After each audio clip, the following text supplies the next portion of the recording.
करती है, तोड़ने का नहीं। जानते हैं कि पिछले कुछ दिनों से अनंतपुर गांव के रिहायशी मकानों पर तोड़फोड़ की तलवार सर्वोच्च न्यायालय के आदेश से लटकी हुई है।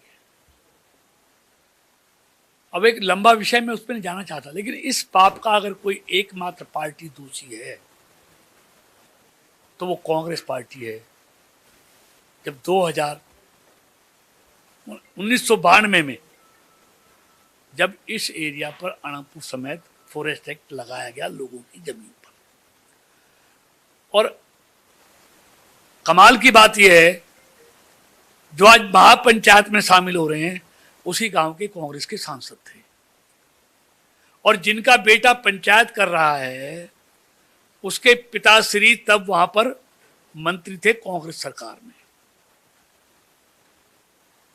जब 2013 में फिर फॉरेस्ट एरिया बढ़ाया गया इस एरिया में,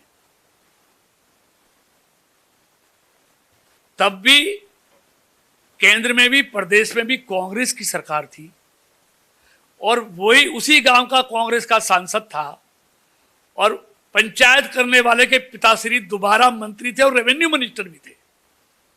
तब इनको पंचायत की याद नहीं आई, तब इनको गांव में फॉरेस्ट रोकने की बात याद नहीं आई।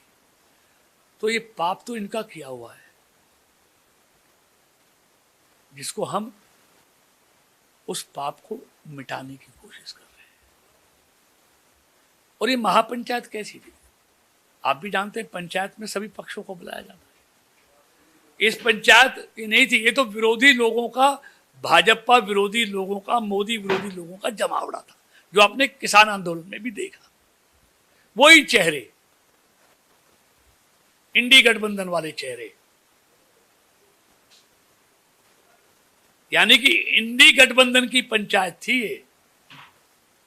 ये गांव को बचाने के लिए, रिहायशी मकानों को बचाने के लिए पंचायत नहीं थी। ये अपने पाप जो इन्होंने किए थे उन पापों को छुपाने का प्रयास था। लेकिन मेरा ये कहना है, काश इस पंचायत में ये अपने पापों के लिए प्रायश्चित कर लेते, भरी पंचायत में माफी मांग लेते कि हमसे जो पाप हुआ है उसके लिए हम क्षमा प्रार्थी हैं और अब हम आपके साथ हैं, तो शायद कुछ इनका भला हो जाता। वैसे तो इनका भला भगवान भी करने वाला नहीं, झूठे और फरेबी लोगों का, इनकी कतरी और करनी में अंतर हो, उनका भगवान भी। इनेलो के राष्ट्रीय अध्यक्ष अभय चौटाला को जान से मारने की धमकी दी गई है। अभय चौटाला को ये